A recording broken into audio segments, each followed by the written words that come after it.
So welcome everybody. This is the Prep Q&A with Prep Project Lead Associate Professor Maria Nordheim Alme and special guest Esra Alagöz. And we have student Prep Nika from Slovenia also. And I'm Will Hale from University of Birmingham. So, what is Prep?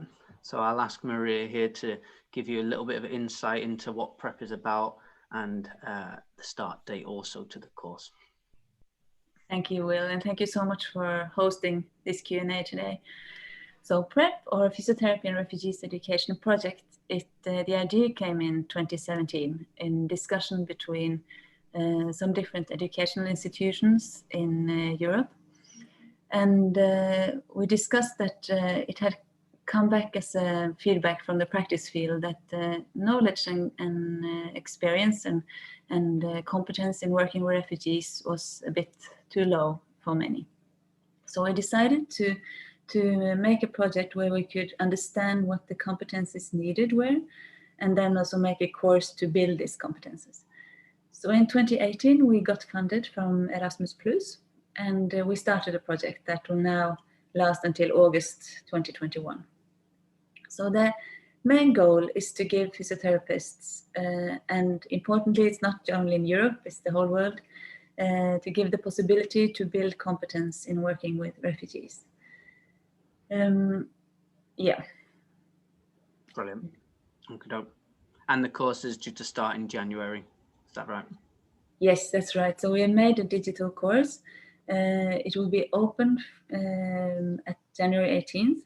For this course, you have to sign in, but you can find sign-in information on the webpage.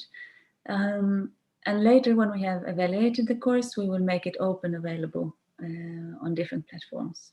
Brilliant. All right then. We have some of the collaborators. Yes, thank you. These are the first 6 organizations that started the project.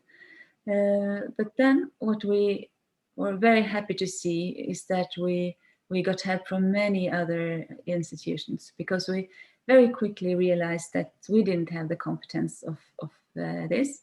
So a number of organizations and other universities and health institutions have joined us, and also physiotherapists, independent physiotherapists all over the world, really.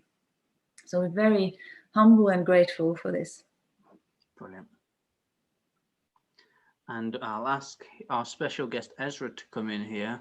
And Esra is the clinical lead at EDA, the Independent Doctors Association based in Turkey. And she's going to give some of her experiences working with refugees and also a model of how they go about their treatment also in EDA. Thank you very much, dear Will and Maria and Nika as well for your contribution to this session.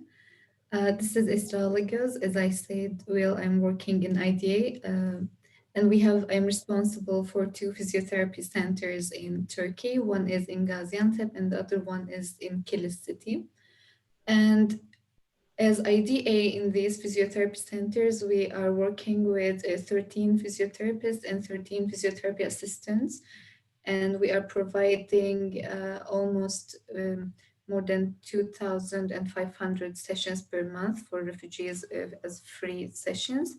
And we are also combining some psychosocial support activities in addition to our physiotherapy treatments, including the patients and their caregivers and family members as well. So here in this slide, I would like to talk about my 2 years of experience working with refugees in the field and also in the management level. I'm from Turkey, so it was a different experience for me to work with someone from a different culture, and they are living in our country and they have to leave their house. It has been a different experience for me as well. So here I would like to mention a few main points, what I discovered and what I observed working while working with refugees. I think the most important thing is about the cultural adjustments, because these cultural adjustments are affecting how people are thinking about receiving services. It's affecting their lifestyle, and the everything they're doing is included by their cultural background. So as we are physiotherapists from different culture and different country from them, it is always nice and it is important to understand the differences between us, and how those people are thinking, and how we can show them that we are caring about their background as well during the sessions. So the first thing I think I would like to mention is the gender preferences among the refugees. In our centers, we are providing services for male and female patients in separate rooms, because this is how they are preferring to receive the services. Also, the male physiotherapist would be treating the male patients, because again, this is how they are cultural background is. This is how their culture is actually working, let me say.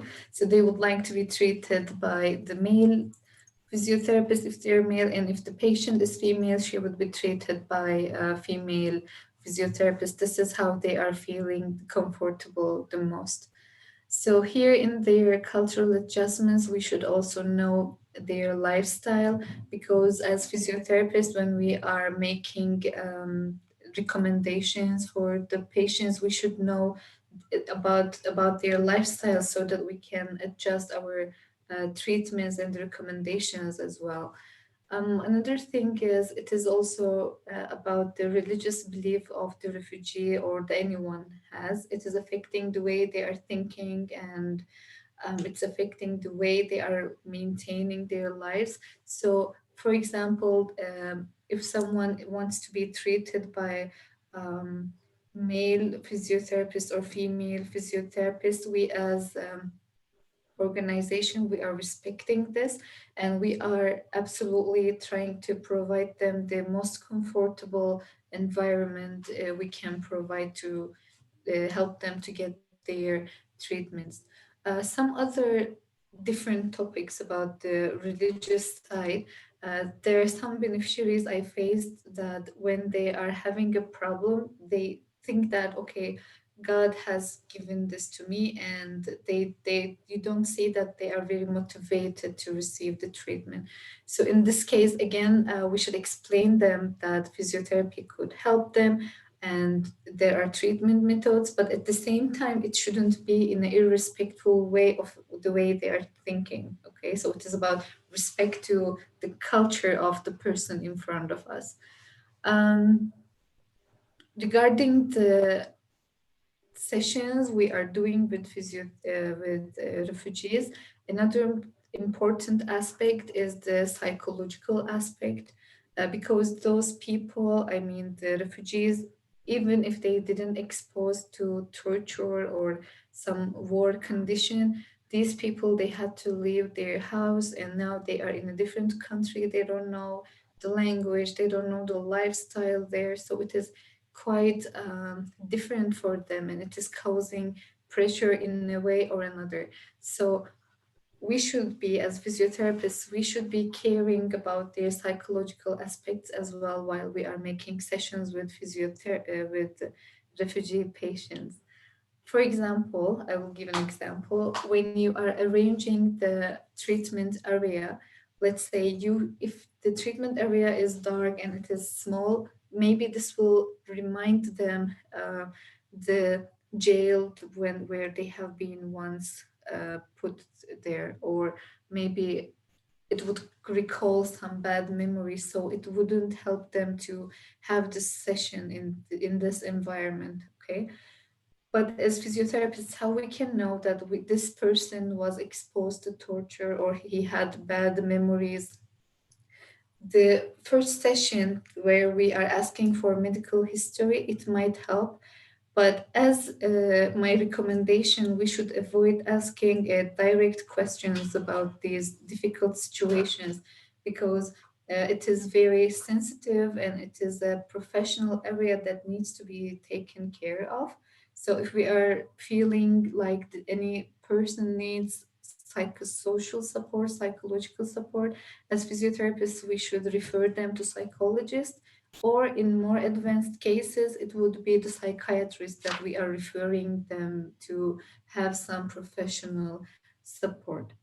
um, how we could help to make them feel more comfortable during sessions. I have attended a training, it was last year. It's about the creative arts and empowerment of the refugees. So in this training, we were practicing how we can help these people to have more interaction during the sessions. Like, let's say that we are having a session with one of the refugees, and there are some movements she needs to do. In this case, let's say that we can ask them, "What is your favorite song?" and we can play this song during the session, and we could combine this music with the exercise we are targeting to have with this patient. This could be giving them a more comfortable space because um, they are able to see something from them, and at the same time it would make them feel more happy and more enthusiastic about the session, I believe. um, we as physiotherapists really has a lot to do while working with refugees, because as I said, it is very sensitive and these people, they're mostly vulnerable. So even when you are having a normal discussion with the patient during the session, you should be aware of what they are saying so that you can catch if there is any problem happening with them. I'm saying this because in Turkey now, in Gaziantep or in Kilis and in any other city, there is a great organizational network between the NGOs and the public authorities as well. So let's say that I am having a physiotherapy session with a female patient, and she was talking about that she exposed violence in her house. Okay, so in this case, I should be, as physiotherapist, I should be able to uh, support this patient not only in the physical therapy side but also in this problematic side. For example, I know that there are organizations providing support, legal support, or some other supports specifically for this violence issue, gender-based violence.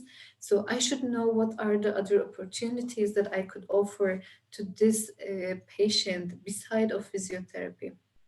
Maybe I could make referral to another organization, or let's say that another patient, he was saying that he has some troubles to find the work, and I know that there are some organizations actually providing some vocational courses, so that I can refer to this beneficiary to that organization and he can improve his skills and he can get a job in the end.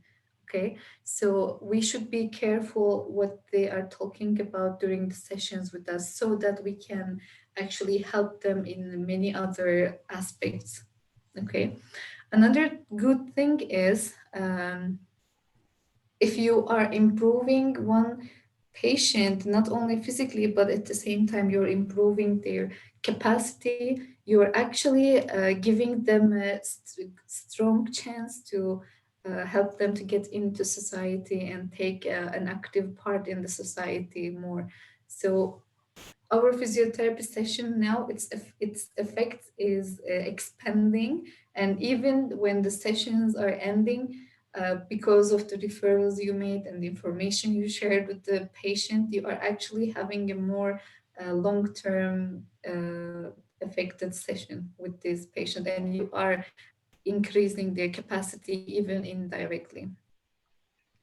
So another thing is, it is also related to psychological well-being. It's about the language.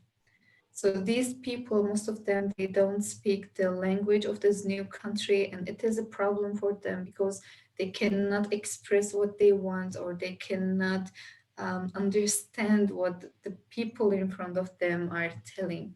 So in our centers, we are combining both Turkish and Syrian physiotherapists as well. So the patient has a space to talk to in their native language, and they are more comfortable explaining what happened with them, what's happening, and what is their expectation from this session. Um, sorry.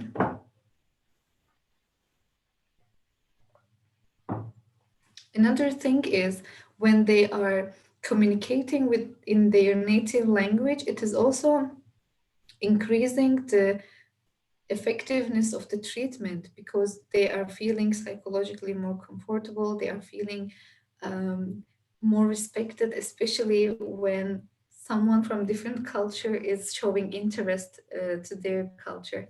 So during my experience working with refugees, 1 year in the field and 1 year in the office, I have learned many Arabic words.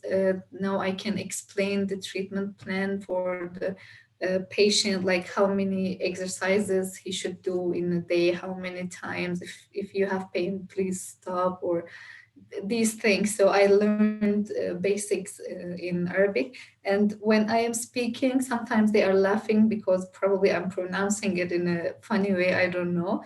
But it is a good way. I mean, they are feeling comfortable with me. I can feel that because on the other hand, I am showing them that we are caring about their culture, and we don't want to change them because um, I heard that some of the beneficiaries, they don't want to learn or they hesitate to learn the language of the new country because they feel like they would lose their original roots if they are learning this new culture.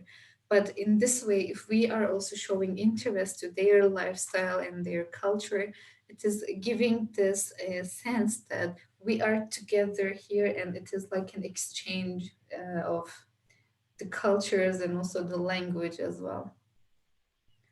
Um, Regarding the education for physiotherapists, it is really important and crucial because maybe sometimes unwillingly, when a physiotherapist is working with the refugees and he doesn't have the background how he should deal with the refugees, maybe he might have some negative effects and he is not even aware of this situation. Okay, so this is what I like about prep so much, because it is targeting directly to train the physiotherapists regarding how we can treat them uh, in a more professional way in terms of considering the differences we have or the situations they have been through until we are meeting with them.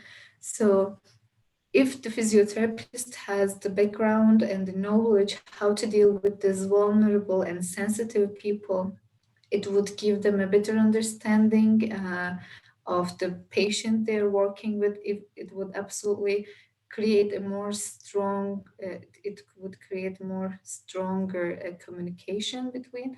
And at the same time, he would know what to do and what not to do during the sessions, just like the arranging the environment, about the questions we are asking them directly. Um, the advantage of the physiotherapist has is we are spending very long time with the patients. Like, I don't know how the situation is in Europe, but in Turkey, at least you are spending 2 weeks with them, and it is quite long time to spend with the patient. And they are telling you about their families and lifestyle and what happened with them, and you are sharing some things from your side as well. So these discussions, they have good points if you are able to catch them during the sessions. So it is a really, this project, it will be a really good guidance for the physiotherapists so that they will be more aware of dealing with the refugees and what are the other opportunities as well. What can we do for them? Um, the treatment part is, this is the first thing we learn in the college. It is the do not harm principle. So you're working hard, but you might not provide some benefits for some patients. It might be, but the red line is you should not cause harm for any patient you are working with. So during this treatment, if you have the knowledge about the refugees and the sensitivities they have, how you should deal with them, it will prevent even these unwillingly happened negativities during the sessions. Okay, so it would increase the communication, and also it would build, I think, a more strong trust between you and your patient. Okay, and absolutely it would affect the treatment you are applying for this patient, because now she is trusting you and she knows that you are sharing something in common. You can understand him or her. It is very important for them. I think these are the points I would like to mention. So, as I said, as physiotherapists, if we know what can we do for these people who has been in difficult times, we can really affect their whole situation, not only the physical part. For example, you have a child and she cannot go to school because she has to work. She's a child labor because let's say her family is not here even. Okay, so in this case, if you know what are the opportunities you have for this kid, for example, who are providing support for these children in the area, you can help them to get back to school, and in this way you are giving them an active role in the society. This is like capacity building.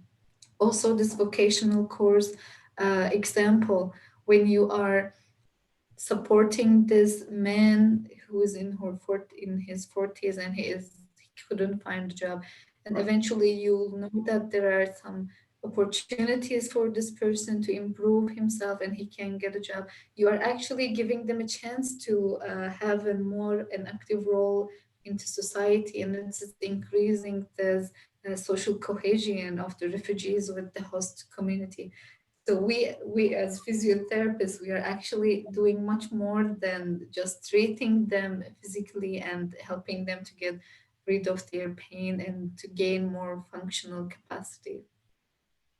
So I hope this course will be teaching the physiotherapist in a professional way how you can support and deal with the refugees. And absolutely, I believe that it will provide benefits for both refugees and also for the host country as well. Thank you very much. Thank you, Ezra. Brilliant insight there. And one of the key points, like you've mentioned, is our work isn't just physio, it's actually helping a stepping stone for refugees to integrate into wherever they are in whatever country, which is obviously a real key to success for integration. What I'll say now is for Maria potentially to be coming in and also explaining how some of these elements have came about from the research that was taken prior to the PrEP course coming together, and they will also overlap with many of Ezra's elements. So yeah, Maria, after you. Thank you, Will. And thank you so much, Esra, for a wonderful presentation of your experience, because I think from what you say, I recognize a lot from what we also found in interviews and doing with refugees and physiotherapists and also decision makers. And I was thinking of what you said about language, that you learn Arabic, and I think that's wonderful. And from some of our interviews, especially with the refugees, they say that if the physiotherapists know just a little bit about their country, it could be some words, maybe to say hi or thank you, or maybe they know what the capital is or the language, then they said that they felt so much more taken seriously and taken as a fellow human being. And so this, to, as you say, to learn a little bit about their culture and their setting, and understand what's important for them as persons. I think I agree that it's very important. And also your point about it's not only what happens in the therapy room, but how can you be kind of an advocate, or how can you promote this active role in the society? I don't know if we can call it kind of an extended role of the physiotherapist, or maybe this is the role of the physiotherapist, to have this broad look and of what's important for the person. And the thing you said about time, that you as a physiotherapist use a lot of time with the patient, and from our interviews, what we heard was the time always came up, because the refugees we talked to said that they needed more time, also both to get to know, to get this therapeutic alliance with a physiotherapist, and also to feel trust and to get into this understanding environment. And also the physiotherapist said that they need more time with these patients than with other, not with everyone, but with many of them, because it could take some time of understanding each other and building this. So I think it's what you have talked about here is excellent, and exactly what the course is about, really. Thank you very much, dear Maria. Thank you both. We'll move on to some of the competencies and how they were developed, which follows on from the last slide. So if Maria, you would like to just talk briefly a little bit. Yeah, so I think Esra's slide, and also what Esra said, very much covers what the course is about. And the course is made of 9 modules, and the background for topics are interviews with refugees and physiotherapists and decision makers, and also look into the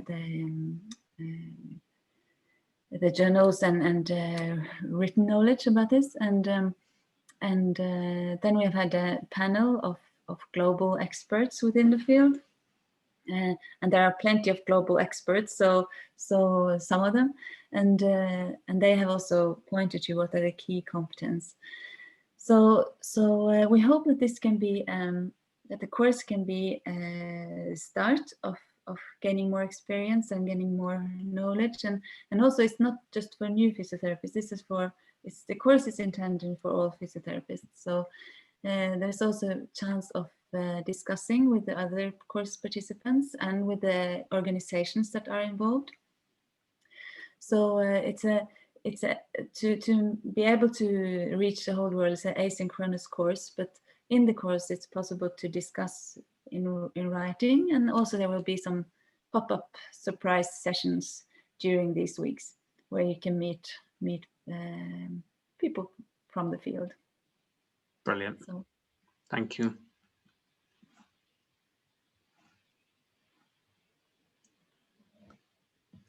yeah, so here you see just the front page of the course.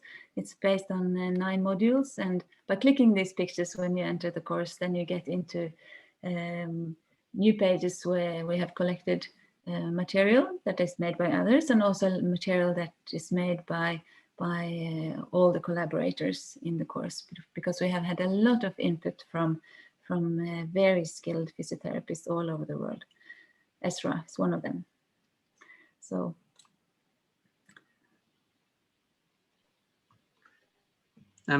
Sorry.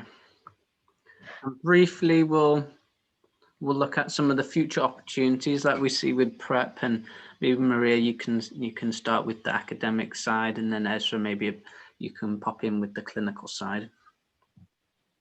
Yeah, so from an educational organization point of view, what we of course hope is that we can use this competence in courses in different education institutions.